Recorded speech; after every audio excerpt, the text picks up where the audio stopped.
changing. Poverty is a serious challenge. Environmental crisis and economic hardship intersect. Millions struggle daily that threatens both their future and the planet's. Some individuals facing poverty in their daily lives, environmental problems, unemployment, and underemployment that critical in understanding in economic health and effectiveness of labor markets. So today, we hear the voice of individuals who are living in this reality every day.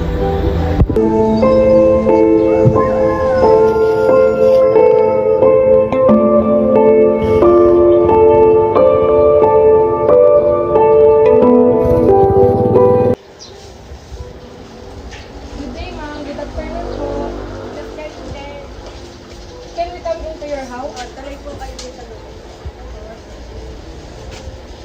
Ako si Lenaria Ramos, 53 years old, taga Barangay Bagong Bayan, Calaway City.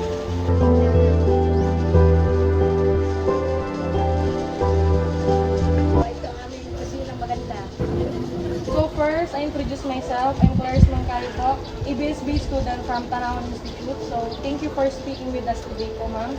So can you tell us what is your name and age po? My name is Marna Ariela Ramos. I am 50 years. So how many children do you have po? Apat na lalaki at dalawang bata. So do you have 8 children na nag-aaral pa po? Isa lang nag-aaral. So ma'am Myrna, how about the challenges that you face in your everyday lives? Ano po kahirap? Yung pang araw-araw na pagkain. Then ako nga po pala si Carlo Ambrosio na also taga DSB student po ng TI. So, kamusta lang po yung mga anak niyo? Ano pong kalagayan nila o sitwasyon? Ayos naman yung aking anak na may sakit. Saka yung kapatid ko may sakit. Ayos naman sila. So, ano pong nagbibigay sa inyong lakas o strength para po magpatuloy sa pang-araw-araw ninyong buhay? Aking mag-aral. Kung magkakaroon po kayo ng isang wish sa ating leader na mayroong kapangyarihan o kaya sa ating komunidad para po mapabuti ang kalagayan po ng pamilya, ano pong isang wish na yun? Gusto ko yung mapaganda ang aking bahay. Magka ng mga yero. Magandang tanghali po at Naimir na. Ako po si Clarence Contreras from Malawang. Ito po ang tanong po para sa inyo. Ano ang pinakamalaking problema sa kalikasan na nakaka-apekto sa buhay? Kasi ko yung pagbahat. And paano niyo po hinarap ang pagsubok na naranasan niyo tulad na kalikasan tulad na pagbahat? Ano, dito lang kami sa bahay. Dito kami may dalawa ko na nakikita. Dito kami nakikita. So, Ma'am Myrna, we'd like to interview you and to learn about your story today. So, today, we offer a small donation that can help you and to your family po. So, Ma'am, thank you for your time and cooperation.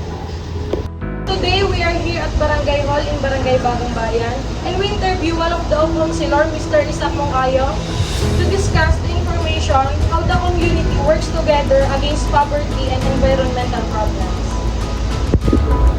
Magandang umaga po sa ating lahat. Welcome po kayo dito sa amin sa Barangay Bagong Bayan. Ako nga po pala si First Councilor, Isaac Moncayo. Magandang umaga po. Ako po si Lizel Malaki. Ano po si Maging Malabanan? Ako po ay Fortune GSPA from Tanawan Institute. Salamat po sa inyong pagpapakulunan. What are the most important projects your community has undertaken to help families in need? Meron kami mga project na yung tulad sa mga school, yung kailangan nyo. Yung mga pagkain din, at least ka ng mga pagkain, lalo na sa mga international.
Naga, Bagong Bayan, Tanawin City. So, good afternoon po, ma'am. I am Abby Garcia, ng Malabanan sa So, may mga inang katanungan na po kami. Kaya po po nagtagal na so you have it could you share us po yung mga difficulties po being unemployed or kawalan nito na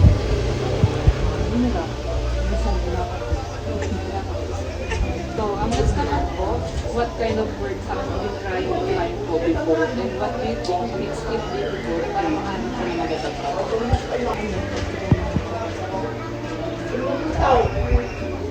So, yun po yung parang naging advantage.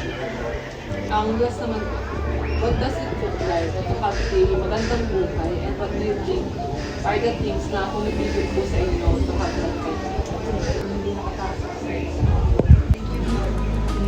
The stories we've heard today are the daily lives of those facing poverty, unemployment, and the impact of environmental crisis. With over 15.5% of population suffering from poverty. Isang kahit at tuka, pag-face na by day-to-day struggle of the lower class. These challenges are not just numbers or statistics. They are the real people. Countless Filipino grow up poor and die poor. Struggle to survive, to eat, and to have a better future life. Change is needed, not just in policy, but in how we view the world and those affected by this crisis. Struggling to survive.